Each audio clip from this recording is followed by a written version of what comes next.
Nyakoze ikiganiro uvuga ko ndi ikigarasha ngo kandi ko dukorana n'imitwe irwanya leta.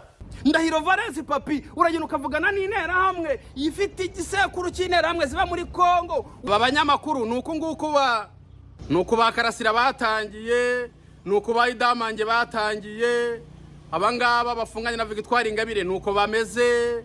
Ibyo Magasha avuga ntabwo azi icyo bita umuntu kuba ikigarasha icyo bivuze.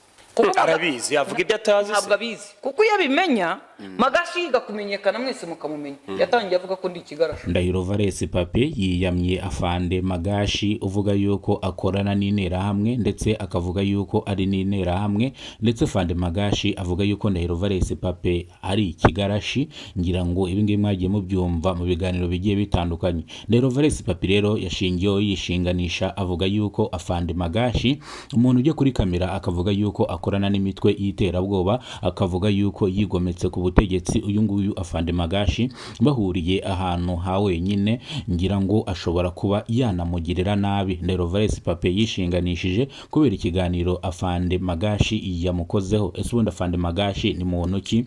Afande Magashi ubundi akora iki? Uyu Magashi ni retired cyangwa yirukanwe mu gisirikare, ntabwo akiri umusirikare. Bivuze ngo rero byaje kumucanga cyangwa biza kumuyobera, afungura YouTube channel ariyo yirirwa akoreraho. Nibwo Mutesi Scovia, ndavuga umunyamakuru wa Mama Urwa Gasabo, yavuze yuko ibingibi bihagarare hakiri kare, afande Magashi atabwe muri yombi, Ndahiro Valence Pape nawe niba ari byakoze nabi atabwe muri yombi.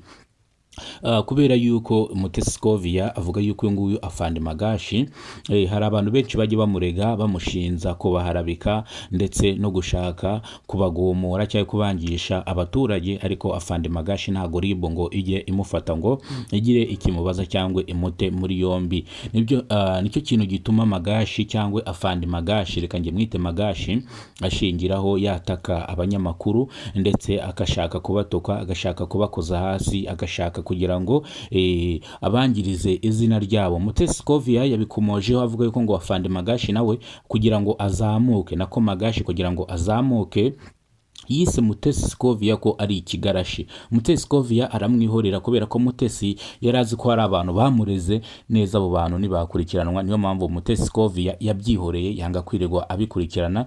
Ariko aho bigeze hanga Mutesi Scovia ari kuvuga yuko leta nigire ikikora kwa bino bintu, ntimba abantu batangiye batukana gutya ejo bizarangira isi bayokeje cyangwa bizatangira inkoranyambaga bazigize umuriro. Koko umwe ejo naza gatukundi onde jazaza tukundi, birangiye rero inkoranyambaga batangiye kuzigira izabo, batangiye kuzitukaniraho, batangiye kuzihanganiraho. Mutesi Scovia avuga yuko nimba Ndahiro Pape Valence hari icyo yakoze agomba kukibazwa, kubera ko ni umunyamakuru ukorera igitangazamakuru kizwi hano mu gihugu cy'u Rwanda. Nimba hari ikibi yakoze agomba kukibazwa. Ese afande Magashi we yakoze amakosa ninde umubaza? Abazwa nande? Afande Magashi akoreye ikihe kinyamakuru? Ubundi ubunyamakuru yabwize biri yavuga ubundi abikurahe?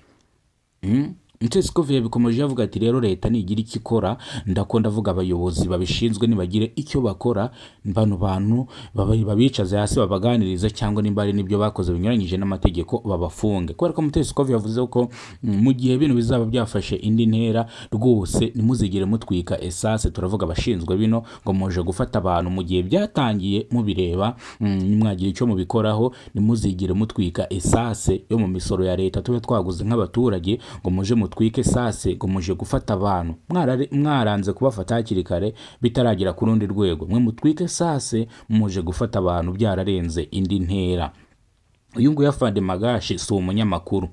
Uyu afande Magashi nukuvuga ngo ubundi reka mbanze babwize ukuri ubundi byo afande Magashi asanzwe akora mu bijyanye cyangwa n'intambara zo muri Kongo, mu burasirazuba bwa Kongo. Ariko iyo atangiye kuzima areba nk'icyamamare cyangwa nk'umuntu ukomeye w'umunyamakuru akamwataka. Utayigize kwataka Mutesi Scovia kugira ngo anamenyekane cyane we ibe inagikurikiranwa. Yatatse Mutesi Scovia amuvugaho, amwita ikigarashi, aramutuka, ajya ku nkoranyambaga aramwandarika. Mutesi Scovia nk'umuntu ucisha bugufi, nk'umugore nyine ufite ubwenge, nk'umuntu ufite discipline, nk'umuntu ufite icyo yagezeho, ntago abashaka guhangana na bano bana bo muri showbiz bakizamuka bashaka kurira ku bandi. Mutesi Scovia yarabyihoreye aramureka, ntago yigize abivugaho cyane kubera ko hari abantu azi barenga batatu bigize kurega uyu nguyu Magashi ntibakurikiranwa. Mutesi Skovia rero arabyihorera, none agarutse kuri Ndahiro Papi Valens. Hari n'undi nanone yatatse Ndahiro bamwise interahamwe, bavuga yuko akorana n'imitwe yitwaje mu mitwe irwanya leta. Ibi ngibi yabivuze, ngira ngo mwabanje kubyumva kuri video nabanje guplayinga. Bivuze ngo rero uyu nguyu Afande Magashi ashobora no gutabwa muri yombi, nibyo mbasezeranyije, kwa ko ibintu Mutesi Skovia yinjiyemo aba yabyinjiyemo. Ngayo nguko rero ayo niyo makuru yararimo yumvikana no ku nkoranyambaga.